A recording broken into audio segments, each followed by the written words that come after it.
Mga Kapuso Stars nakisaya sa Bacolod Festival sa Bacolod City. All-out performances mula kina Clea Pineda, Jerry Gonzalez, John Lucas at Bubay nagbigay kulay sa gabi ng Kapuso Fiesta. Si Aileen Pedreso ng GMA Regional TV 1 Western Visayas nakatutok.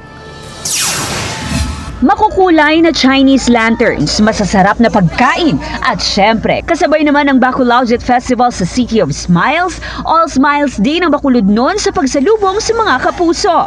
Bumisita muna sila sa Yuan Thong Temple upang magdasal. I felt safe, sobrang sacred ng place. I feel lucky. Sana lahat ng swerte ngayong taon is makuha natin. Saka dumiretso sa North Capitol Road ang Kapuso Stars kung saan dumagsa ang fans. Abot kamay na performance ang inihanda ni Clea Pineda ng abot kamay na pangarap.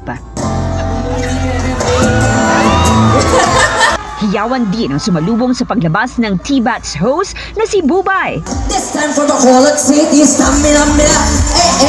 Early Valentine's treat naman ang hatid ni Kapuso actor Jerry Gonzalez.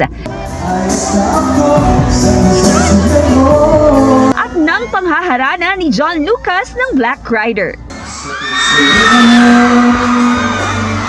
Sobrang thankful ako sa mga kapuso nating Bacolod Nons dahil sa mainit na pagtanggap nila sa amin. Sobrang love na love ko po ang mga taga-Bacolod. Samantala na puno ng makukulay na lantern sa mga kalye sa Bacolod City nang magpasiklaban sa performance ang 6 na contingents sa Lantern Dance Competition. Itinanghal na kampyon ang Jujaju. First runner-up naman ang Brixers at second runner-up ang The Luminaries. Mula sa GMA Regional TV 1 Western Visayas, Aileen Pedreso ang nagbabalita para sa GMA Integrated News.